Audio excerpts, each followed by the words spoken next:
Hello,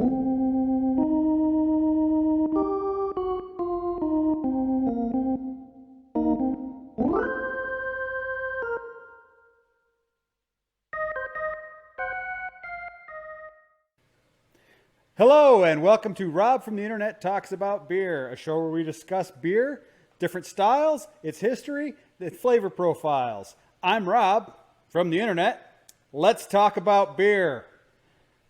All right, so joining me today is Nick, the Sour Guy King. Thanks for joining me, Nick. If you would, tell us a little bit about yourself. Well, thank you for having me first. It's good to be known as the Sour Guy, I guess. So it just all started as I started working at the beer store in February of last year, so end of February. Before that, I went to school, tried to get into sport management at Humber College. Wasn't really for me, so I took some time off, started working to figure out what I wanted to do. So working at the beer store, getting more knowledge about beer, also meeting Donnie, the beer store dude that many of you probably that watch this will know. Learning about craft beer, slowly getting into it. I can't actually drink beer, so like normal beers like IPAs, lagers, all the typical styles of beer actually end up hurting my stomach because I have a light gluten intolerance. So I slowly started drinking like Radlers first. So like Stiegel Radler is a phenomenal one. Grolsch Lemon Radler is a good one too. Steam Whistle Lemon Shandy is a good one. So I started drinking Radlers, and then with obviously the lockdown and whatnot, my dad did a virtual Zoom call with two of his buddies, and they all tasted sour. So they tried Tangerine, the Raspberry Drop Sour, and the Guava Ghost from Collective Arts. And I tried some of them with him, and I was like, whoa, these are really good. They're not really hurting my stomach that well. So I started getting more into those, drinking those more. And obviously Donnie from the beer store got me into Twitter. So I started going on Twitter, and Donnie's like, you should like promote yourself in a sense. So I was like, well, then I'll just be the Sour Guy then. I'm the only guy I really know on Twitter besides I think a couple other guys, like if Hago watches this, Hago on Twitter, only really exclusively drink sours, other stuff too. But I only exclusively drink sours, where not a lot of people do. So I've been slowly getting into that. Yeah, and it's been interesting. I've been working at the beer store. I've realized that I wanted to work more into beer.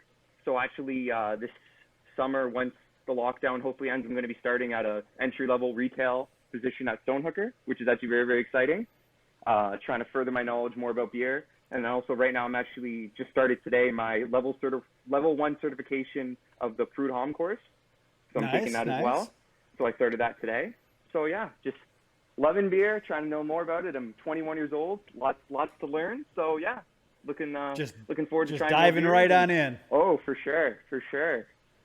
That's excellent. Yeah, so I actually met Nick via a group of guys who I talked to on Twitter that's all about beer. And Nick was in the circle of people that I spoke to. And when I put out the call to have people on, he said, hey, if you want to do a show about sours, I'm happy to be on. So yeah, we're glad to have you. All right, so let's just jump right into the beer that we're talking about today. So today we're obviously going to be talking about sours. The sour that we chose today is from Collective Arts. Yeah. It's called Jam Up the Mash. So this is an interesting sour because this is basically the base for they have a series of varietals on this. So they've got a bunch of different jam ups, but this was the original Jam Up the Mash. It's a dry hop sour. So they use the hops. They use the hops basically as more of an aroma element than a bittering element and flavor as well, which is why it's done. It's called dry hopping, which is done after the primary fermentation is done. So I have to admit I do like sours quite a bit, but I overdid it last year, and I was drinking so many sours that I pretty much soured myself out. So now I've been pacing myself on how often I actually drink them. Yeah, it's definitely a hard beer to drink a lot of. Like I only drink them, but I can maybe drink 3 in a night, and then I have to throw like a cider in there or something else that's not beer related to try to, if I want to drink more, because it is a lot. It's very, very heavy, gives you a little bit of heartburn, but man, some of them can be really, really good. Really, really good. And depending on the style, Yeah. like say if you're drinking like a Flanders style, you're going to get a little heavier on the acid side of it, so it's going to have a lower pH. Or if you're going more towards like something that's geared to be more like a shandy, Yeah. you're going to have more like that kind of like lemonade or limeade type just lightly sour. And depending on the fruits that they use, in the beers, you get a different level of sourness and acidity in them. So I think this beer in particular does a really good job of being a middle of the road in terms of tartness versus flavor and acidity. Yeah. What do you think? Oh, for sure. It was definitely the first dry hop sour I tried. I only really drank like fruited sours at first, and then I tried this one, and I noticed that had a little bit of more bitterness to it because of the hops. So it's definitely a good mix of if you like sours, but also want a little bit of hoppiness too, but not too much because it's not close to a sour IPA, right? Because those are different. But it's good, right? Like it has a little bit of good bitterness to it. So it's good. I think it's definitely a beer that even if you don't enjoy sours, you could try, and I don't think you would necessarily dislike it. Like my dad only drinks IPAs really, and he quite enjoyed this. So no, this is a good one. I really enjoyed this beer for sure. Yeah, and I have to say, I mean, the thing about Collective Arts is they don't make a bad beer. No, they do not. They might make a style that you don't like, but it's not going to be because it's bad. It's just going to be because it's not your choice of beer. Yeah. So, I have a lot of Collective Arts beers on the shelf and in the fridge right now, and we normally do. I mean, between Collective Arts and Nickelbrook, the two of the bigger breweries in this, in the Hamilton area there, they knock it out of the park consistently. Oh yeah. Well, you can go in and you can get any style you want. They have their lagers and they have 8 or 9 sours, right? And then they're getting all this stuff from the Toronto Brewery. The Toronto Brewery is cranking out all these crazy beers like weekly now, with pilsners to IPAs to sour double IPA they released recently. And no, it's crazy. They're definitely doing really, really well, and definitely have. I don't think you can go to Collective Arts and leave without saying that they didn't have what you wanted, right? Like you always go in and be like, they had something I wanted, and I left happy, right? So no, they're phenomenal brewery. Yep. All right, so let's pour this sucker into a glass and let's get some impressions on it here. Let me just lower my camera a bit.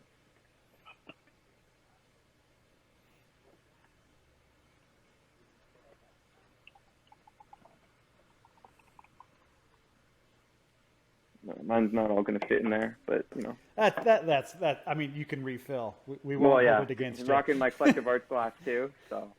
I happen to be using a Nickelbrook glass just because it's what I grabbed out of the cupboard today. Fair enough. Doesn't matter anyway. All right, so what do you pull when you give this a nice big sniff? What are you pulling out of it? Definitely smell a little bit of pine. Get some of that, some bitterness for sure. Get some fruitiness too. Maybe some pineapple in there.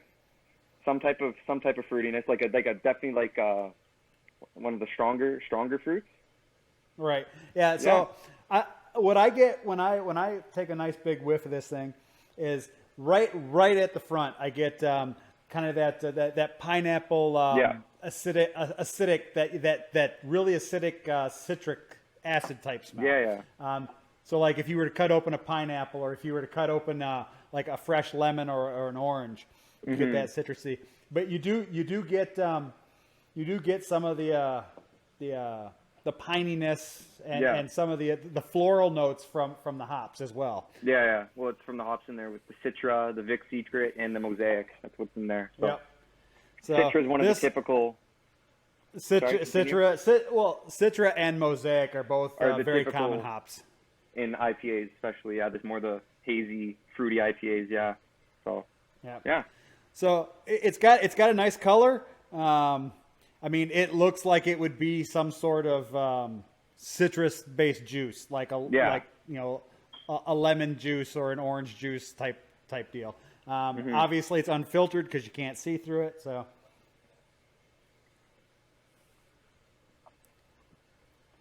the weird thing is with this one, when you take the first sip of it, you might get that heavy acid smell up front, but when you put it in your mouth, you don't get that at all. No, not so at all. you get a very well balanced citrus flavor right up front, and it's got for a sour, it's actually got quite a nice medium mouthfeel to it. So you swish it around your mouth a little bit, you get a little bit of that coating in there, and it doesn't finish super clean. It leaves behind a little bit of itself, so you can remember what you just drank. Yeah, well, that's the hops. That's the thing about a lot of beers or just typical sours is I find they're very, very thin, which what I like about dry hop sours, they have a little bit of bitterness, a little bit more flavor, and it finishes nicely and nice little mouthfeel. Like it doesn't just go down like really, really light. I like a little bitterness on my finish sometimes. So one of the things we like to talk about on this show is the experience that I might experience something different when I taste this than you might. So my palate's going to be a little different than yours. Yours is going to be a little different from the next person's. So when I take this in,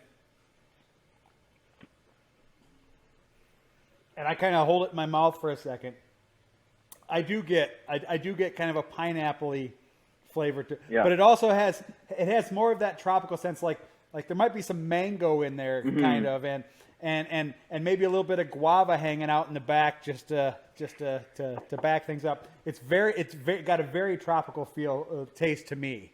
I don't know if that's what you pull out of it. That's a good way to describe it for sure. I mean, agree. All this beer needs is a little umbrella, and you could be sitting on the beach with this sucker. Oh, it's a perfect summer beer. That's for sure. No, can't wait for the summer to have this. Right. So I know recently they've had a few different jam ups. I can't remember what the last one was that I had. I want to say it was a raspberry. Tart cherry. Tart cherry, maybe. It was sweet and tart cherry. Yeah, I think that was the last one I had as well, and it was also very, very much in the same vein as this. It had that nice kind of meatiness to it. It's not super thin like a lot of other beers are. Excuse me. Yeah, no, I think all of them are very, very well done because they have the sweet and tart cherry, then they have the boysenberry blackberry, and then they have the pomegranate passion fruit, which also you can get at LCBO.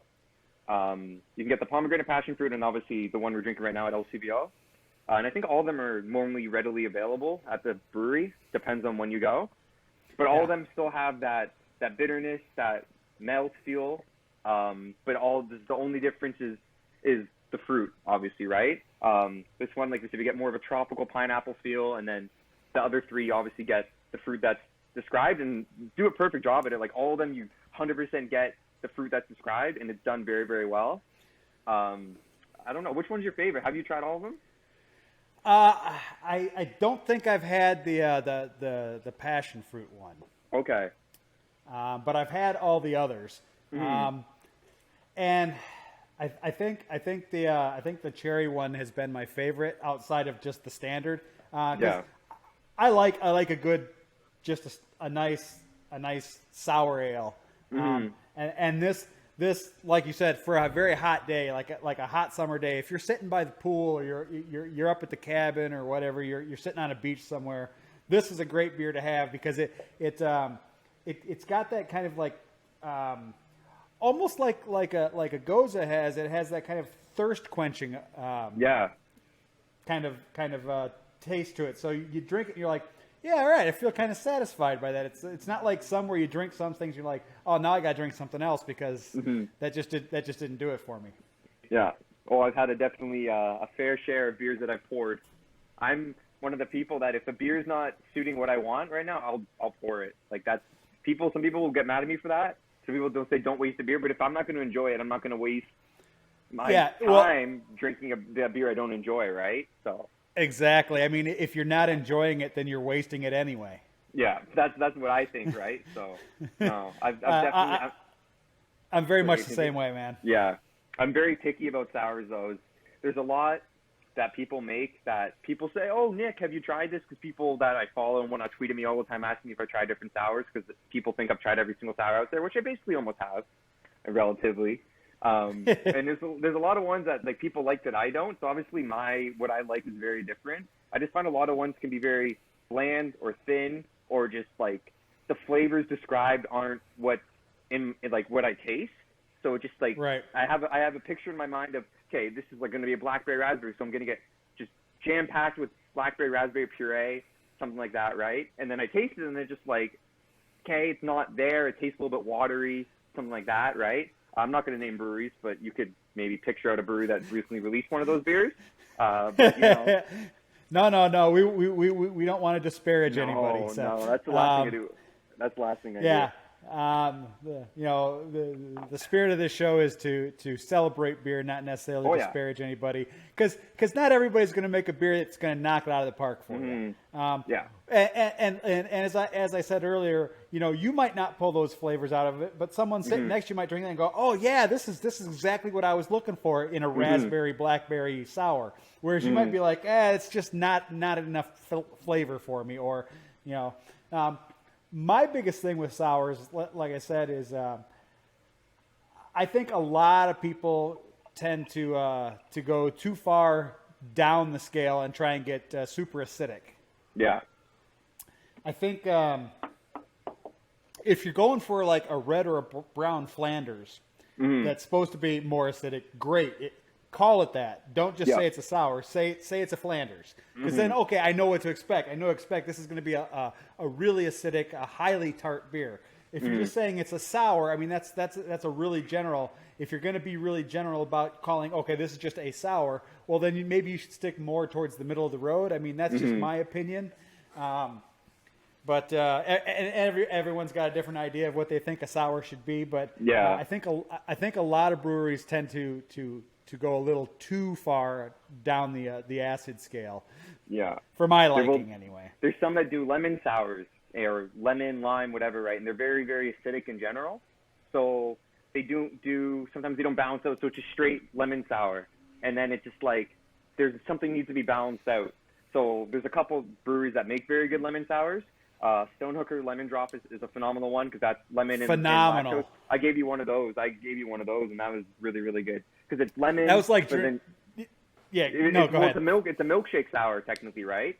So you get that milkshake body because of the lactose added into it. So it's like a good mixture of sour and sweet, like my buddy Donnie would say. Also, another one that's actually LCBO that I tried recently is Lemonade Stand from Indie Ale House. I had that one before I drank this earlier. Basically, just a lemon sour with lactose. And that's all it is. It's like a really, really thin, but like flavorful lemon sour, not too sweet. Goes down really, really nice. Like those two breweries have done those well. But there's one that I've had that have been like lime or like lemon zest in there or something. And it's just like, okay, like you didn't control that well and you didn't have anything else to balance out. Just full sour, full acidity. And it's too much, way too much. Yeah. So I get what you mean for sure. Yeah, the Stonehooker one was fantastic. Oh yeah.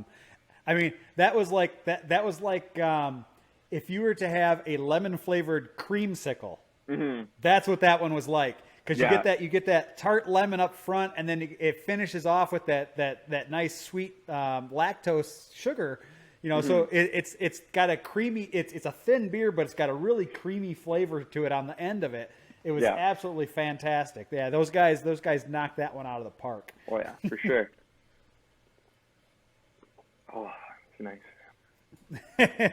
Yeah, Jam Up the Mash is a solid. It's a solid sour. Like I said, for me, it ticks all the boxes. Yeah. It's got that citrusy smell. It's got a nice tropical citrus flavor to it. It's not overly sour. It's got some sweetness to it, but again, it's really well balanced, and it's got a little bit of meat on its bones. It's not overly thin, so when you drink it, it's not like you're drinking just a glass of water. Have you tried Bang Bang from Left Field? I have not. Okay, very similar to this. Very, very similar to this. So that one is a little bit more on the denser side in the sense that it has a little bit more head and just a little bit more body. And it's a little bit more sweeter. I think they use candy, or they advertise something with candy with the dry hop sour from Left Field. But no, that's a good one. That's at LCBO too. So if you ever see it at LCBO, I recommend that one, because that one's a very, very similar one to Jam at the Mash. If you like Jam at the Mash, Nice. I would definitely recommend trying Bang Bang as well. That's one Well, of my it's funny favorites. because that's actually the next talking point that I was going to bring up, is to give an example or two of a beer in the same style that you like, and you did it without me having to prompt There you, you which go. is absolutely fantastic. Read your mind there. You did. You read my mind. One of my favorite sours that I think is done really well is Pineapple Uber by Nickelbrook. Okay, that one's good too. Yeah. Yeah, so that one, I mean, I love pineapple flavored most things. Yeah. That one is really good. It's also very well balanced in terms of acidity and tart and sweet. And then Half Hours on Earth Brewery makes one. I cannot remember the name of it because all their beers have these kind Random names, yeah. randomly but cool names. Yeah, and they have one that was an upside down pineapple upside down cake, basically, flavor, and it was absolutely amazing. I mean, I drank it and I was like, oh my god, I'm actually drinking liquid cake. That's what it was like. And then my wife opened one and she drank it and she's like, she looked at the can and she looked at the glass and she's like, it is like drinking a pineapple upside down cake. It was absolutely phenomenal.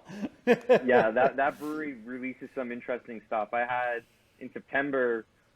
earlier in September, I made an order from Half Hours North, and they had an apple crumble one. So like apples, cinnamon, oats, honey. Like it was just like crazy. And it tasted like literally apple pie in a glass. That brewery cranks out some really crazy stuff. Like they're a little bit on the more expensive side, but it's 100% worth it. 100% worth it. Yeah. They are true beer alchemists. That's a good way to put it. I mean, they are mixing flavors that you would go like, how in the hell do you get this in a beer? Yeah. Well, speaking of that, Collective Arts does the same. They make some crazy stuff, right? Like they made the Smoothie Sour recently, which is at LCBO now, which is just, it sounds gross to some people, but it's just done so well if you like that kind of thing. And it tastes like a smoothie. Like it's just crazy when breweries do these crazy ideas of smoothie sours and this and that, and it's like bang on. Like they did that, and then they made a sour with blueberry, chocolate, coffee, vanilla. They did that one this year too. And that one, it was good. Like it was like you drink this and it was super, super confusing because your brain has no idea what's going on when you're drinking it. But it's like, this works. Like Ryan Morrow at Collective Arts really knows what he's doing, and he really knows how to make flavors. And then I don't know who the head brewmaster in the Toronto brewery is, but that she makes some really good stuff too. They There we go. That's a better way to put it. Covers all the bases. Yeah. That's actually my favorite sour of 2020, because I did on my Twitter my top 10 sours of 2020 that I tried. Not that they were made in 2020 necessarily, but just that's when I started drinking beer. Was a wedding cake sour. Right. So it was like raspberry, lemon, and vanilla. So like the typical like wedding cake, I guess. I've never been to a wedding. That sounds delicious. It was phenomenal. 8.5% or something. Didn't taste it. But no, like Collective Arts, especially the Toronto one, just cranks out new sours. Like I bought one yesterday. By the way, their shipping is phenomenal too. Order at 11:30. Order at 11:30 yesterday. Over $50. They showed up at 6:30. Like who can say that they order from home and it comes in 7 hours? Like right. Crazy. And the crazy thing is you know where I live. Mm-hmm. I don't live close to where they are, but no. I get same day delivery from them as well. I think they go all the way to Toronto. Like they go like past it from like past Hamilton all the way to like Toronto, which is just crazy. And then they go almost all the way to London for same day delivery, I believe. Really? And that's how they catch us, because we're out here, out here in no man's land, and we'll order at 10 o'clock in the morning, and by that evening, I've got a box of beer sitting on my porch. And it's like, order $50. You have to order 4-pack. It adds up pretty quickly. You buy like 3 or 4 4-packs. So you buy like 12 beers, $50, $4 shipping, comes to your house that night. Like it's perfect.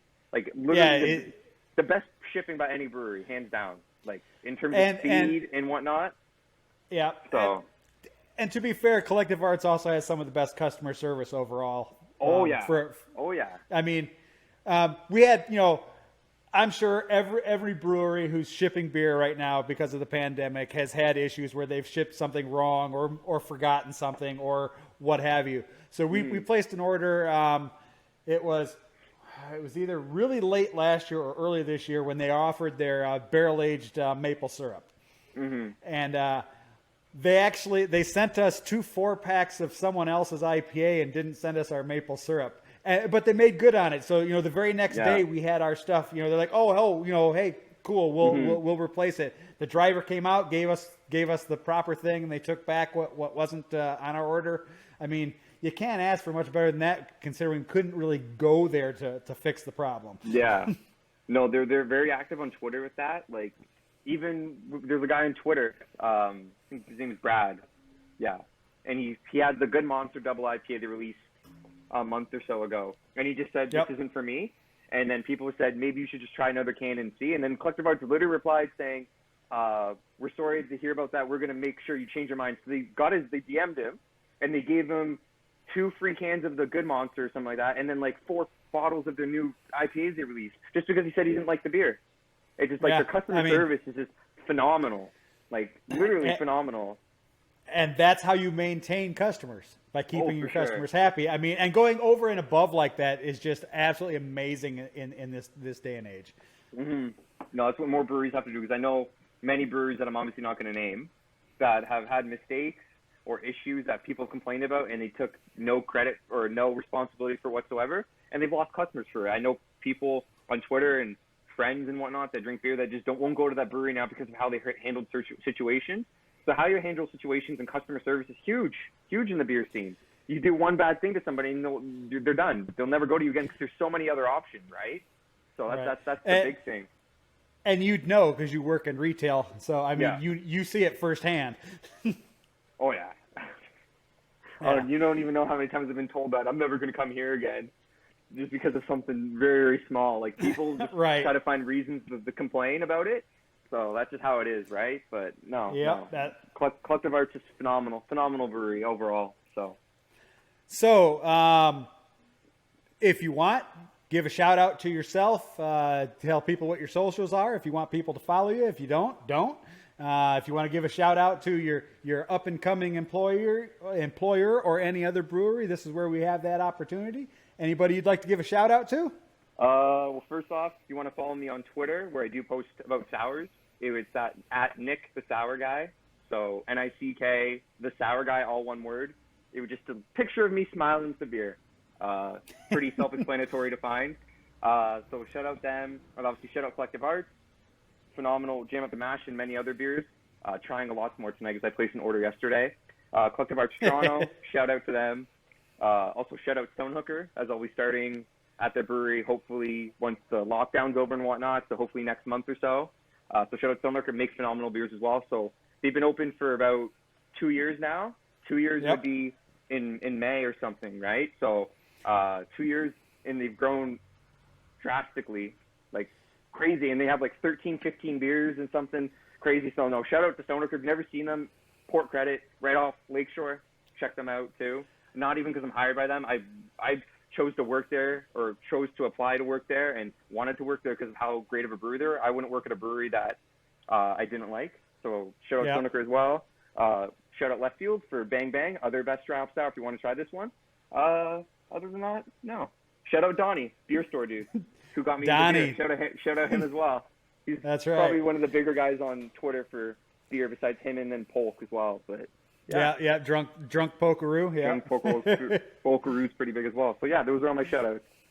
Not many. Yeah, I mean. Well, no, I mean, got to take advantage of it. You're giving me the opportunity, you know. I'm giving it. That's what the show's all about, man. It's all about educating people, getting people to try beers they might not necessarily try because they're like, oh, sours, I don't know, you know. And I try and take a lighthearted approach to it. So there's plenty enough pretentiousness and beer snobbery out there. I don't want to add to it. I want to make beer as approachable to everybody as possible. For sure. All right. Well, this is the part of the show where I end it. So thanks to Nick, the Sour Guy, for being on. Thanks for anybody who's watching us for joining us. If you enjoyed the program, please subscribe. If you want notifications of when episodes come out, click the little bell. Leave any questions, comments, concerns, or suggestions for beers or styles you'd like us to go over. And until next time, cheers, Nick. Yeah, cheers, Rob. Thanks, buddy. See you later, man. You bet.